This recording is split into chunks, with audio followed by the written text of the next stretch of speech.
सबसे पहले तो ये बहुत ही दुखद पीड़ादायक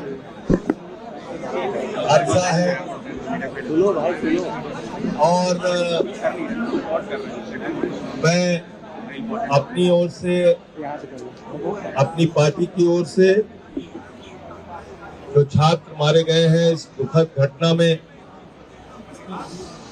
उनको सर झुका के ईश्वर से प्रार्थना करता हूं कि उनकी पुण्य आत्मा को अपने चरणों में ईश्वर जगह दे, उनके परिवार को ये अपार कष्ट सहन करने की शक्ति दे। आप लोगों की तरफ से कुछ डिमांड आई है और मुझे लगता है कि मुझे कम से कम ये बताने की आवश्यकता नहीं है कि इस देश में कभी भी, चाहे वो किसान का मामला हो, छात्रों का मामला हो या किसी वर्ग का मजदूर का मामला हो, कहीं भी लोगों की आवाज उठाने की बात आई है, लोगों के लिए लड़ने की बात आई है, उनके अधिकारों को दिलाने की बात आई है, तो चाहे सड़क हो चाहे संसद हो, हर जगह आपकी आवाज के साथ मिलाकर अपनी आवाज खड़ा रहता हूँ। कुछ काम जो किया है वो आपको बता दे रहा हूँ और एक बात मैं बिल्कुल साफ कह देना चाहता हूँ, कोई झूठी बात अगर आप मुझसे चाहेंगे कि मैं यहाँ पे आपको आश्वासन दे के जाऊंगा, मैं ऐसा करने वाला नहीं हूँ। आप अगर उसके लिए मुझसे नाराज भी होंगे तो आपका अधिकार है, हो सकते हैं, लेकिन जो कर सकते हैं उतनी ही बात करूंगा, जो नहीं कर सकते वो नहीं कहूंगा आपसे। आपने सबसे पहले कहा कि कोचिंग के लिए, उनको रेगुलेट करने के लिए एक कानून दिल्ली के अंदर बनना चाहिए जिससे कोचिंग वाले मनमानी फीस न ले सके, नंबर 1, हॉस्टल के नाम पे अनाप शनाप पैसा न ले सके, नंबर 2, बेसमेंट में लाइब्रेरी और क्लासेस चला के आपकी जिंदगी को मुसीबत में ना डाल सके, नंबर 3, इंफ्रास्ट्रक्चर प्रॉपर हो और एक फंड बने, कोचिंग सेंटर्स चलाने वाले जो मालिक है उनको मिलाकर और सरकार को मिलाकर एक वेलफेयर फंड बने जिससे जरूरत पड़ने पे छात्रों को मदद की जा सके। ये कुछ प्रमुख तौर पे, और एक ग्रीवेंस रिड्रेसल के लिए एक मैकेनिज्म होना चाहिए जिसमें आपकी मांगे सुनी जाए और उसका निराकरण किया जाए। अब ऐसे बहुत सारे, जैसे यहाँ अभी हमने देखा थोड़ी देर में ही 25 छात्रों ने अपनी बात कही, इसमें बहुत सारे और लोग होंगे जिनके मन में कुछ और अच्छे सुझाव होंगे, तो इसलिए 2 काम हमने किया है। कल ही आपसे बात करके गई मंत्री हमारी आतिशी जी, तो दिल्ली में एक कानून कोचिंग सेंटर्स के लिए बनने जा रहा है, उसके लिए ऑर्डर भी कर दिया है दिल्ली के अंदर। एक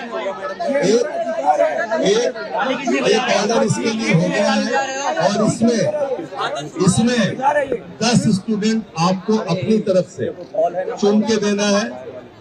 सर मैं क्या कर रहा हूँ, सुन लो। 10 स्टूडेंट आपके बीच से इस कानून बनाने की प्रक्रिया में शामिल हो, ये हमारा प्रस्ताव है आपके लिए। और वो 10 नाम कौन होंगे वो आप तय करके बताइएगा। कानून आपके मुताबिक बनेगा, कानून में आप क्या चाहते हैं वो शामिल किया जाएगा और उसके बाद वो ड्राफ्ट विधानसभा में लाके पक्ष विपक्ष, बीजेपी के भी 8 विधायक हैं, हमारे भी जितने विधायक हैं, सब लोग मिलकर उस पर चर्चा करके उसको पास करेंगे। तो 10 नाम अब आपको देना है अपनी तरफ से स्टूडेंट्स के बीच से, जो इस कानून को बनाने में सरकार के साथ बैठ के मदद करेंगे और जो उनकी ग्रीवेंसेस हैं, जो डिमांड है, उसको वो रखें। नंबर 2, सीसीटीवी के लिए आपने कहा, सीसीटीवी के लिए हमारी मंत्री ने पत्र भी लिख दिया है और सीसीटीवी फुटेज पुलिस प्रशासन को उपलब्ध कराना है। आप कल कहेंगे, आज कहेंगे, जब कहेंगे, पुलिस कमिश्नर से समय लेके आपके जो स्टूडेंट मेरे साथ चलना चाहे मेरे साथ चल सकते हैं और सीपी से टाइम लेके या यहाँ के डीसीपी जो भी है जो सीसीटीवी उपलब्ध करा सकते हैं उनसे टाइम लेके ये उनसे कहा जाएगा कि आपको सीसीटीवी की फुटेज उपलब्ध कराई जाए। एक मिनट।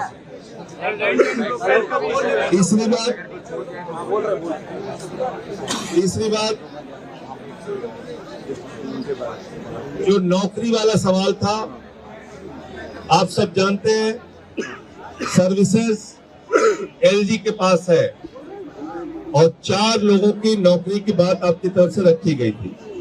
उसके लिए भी मिनिस्टर ने एलजी को चिट्ठी लिख दिया है, उसकी कॉपी आपको दे रहे हैं और अगली कार्रवाई होगी।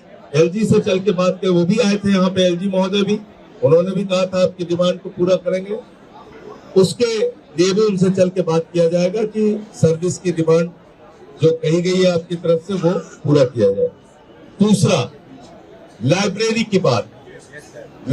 की बात एमसीडी या डीडीए जो जगह उपलब्ध करा देगा, जब भी जगह उपलब्ध करा देगा।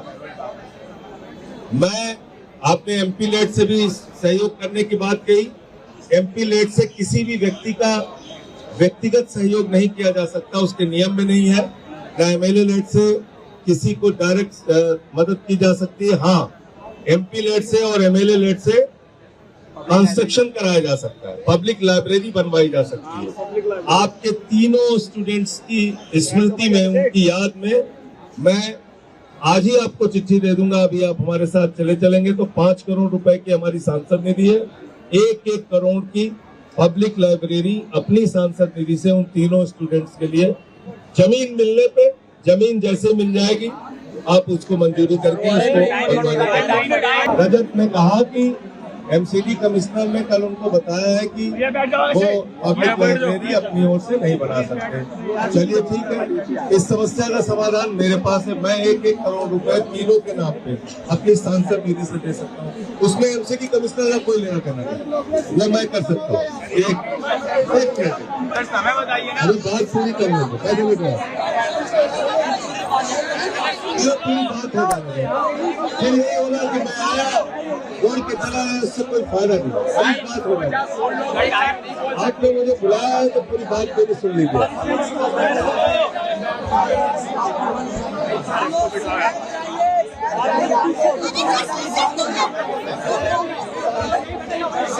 इसमें अब आती है कंपनसेशन की बात। कंपनसेशन की बात अभी आती है।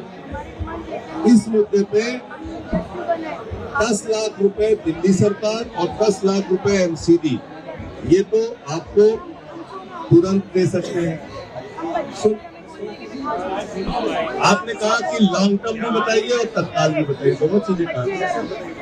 और दूसरा, आपकी 1 करोड़ की जो डिमांड है उसको पूरा कराने के लिए प्रयास करेंगे। कोचिंग सेंटर्स के जो मालिक है वो आपसे तमाम फीस लेते हैं, उनसे भी बात करेंगे और वो 1 करोड़ का कंपनसेशन आपका पूरा हो, इसके लिए कोशिश करेंगे। उसमें मैं ये नहीं कह सकता अभी कि कितना समय लगेगा, 15 दिन भी लग सकता है, 20 दिन भी लग सकता है, लेकिन मैक्सिमम 1 महीने से ज्यादा का समय नहीं लगेगा।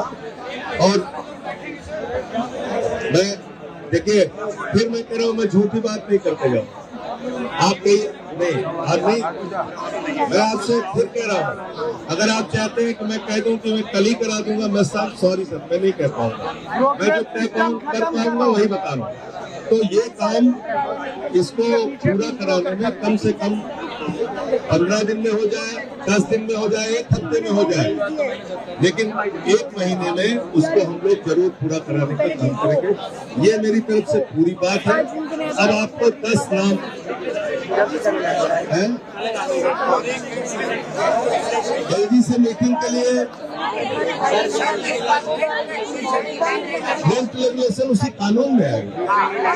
रेंट का रेगुलेशन, ब्रोकरेज की बात, सारी बात उसी कानून में आएगी।